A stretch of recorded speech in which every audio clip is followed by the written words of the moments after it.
ఆలీ అనే యాక్టర్ ఉన్నారు కదా, ఆయన నేను వైజాగ్లో షూటింగ్ జరుగుతుంది, చెట్ల కింద కూర్చున్నాం, వచ్చి ఏదో మాట్లాడుతున్నాడు అక్కడ ఆర్టిస్ట్, లేడీ ఆర్టిస్ట్ తోటి.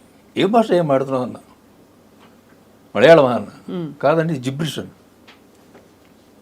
మాట్లాడు, మళ్ళీ మళ్ళీ మీరు నువ్వు మాట్లాడుతుంటాను మాట్లాడాడు. ఓ పని చేయి, నీకు క్యారెక్టర్ రాస్తాను, అలా అట్టే పెట్టాను. అయిపోయిన తర్వాత రాజేంద్ర గజేంద్ర సినిమా చేస్తున్నప్పుడు నాకు ఇది ఫ్లాష్ అయింది. బ్రహ్మానందం క్యారెక్టర్ని బ్యాలెన్స్ చేయడానికి ఒక క్యారెక్టర్ కావాలి. ఏంటంటే ఆ రోజు ఆలోచన చెప్పింది గుర్తొచ్చింది నాకు. గుర్తొచ్చి వెంటనే కృష్ణారెడ్డి గారికి ఫోన్ చేసి సరే బ్రహ్మానందం పక్కన ఒక క్యారెక్టర్ అనుకున్నాను కదా, మనం చెప్పే కదా మీకు, ఆ క్యారెక్టర్కి ఆలీని పెట్టుకుందాం, మా ఇంటి దగ్గరే ఉన్నాడు, ఇప్పుడు అతను పంపిస్తున్నాం దగ్గరికి, బుక్ చేసేయండి, బ్రహ్మానందం గారి డేట్స్ తీసుకోండి అన్న. ఓకే అన్న. అది ఎంత హిట్ అయిపోయింది, అంత హిట్ అయిపోయింది. అవును.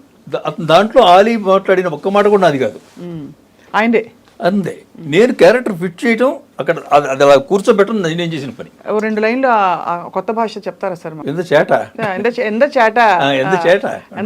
అలీ గారు కనిపిస్తే ఇప్పుడు మేము పలకరించడం ఎంత చేట అంటాం. ఎంత చేట అంటారు దాంట్లోదే. సరే ఈ రాజేంద్ర గజేంద్ర సినిమా అయిపోయింది. అప్పట్లో ఇంత విరివిగా మీకు ఈ VHS క్యాసెట్లు ఇవి వచ్చేవి కాదు, కొంతమంది దగ్గరే ఉండేవి, అంటే మా దగ్గర ఉండేవి. అవును. డైరెక్టర్ల దగ్గర, ప్రొడ్యూసర్ దగ్గర. నేను వేరే ఇంకో సినిమాకి రాజమండ్రి వెళ్ళా, అది రేలంగి నరసింహారావు సినిమా. ఇది అక్కడ నాకు సిక్ అయ్యాను. సిక్ అవుతే వచ్చేసాను, మెడ్రాస్కి వచ్చేసాను ట్రైన్లో. నాతో పాటు ఒక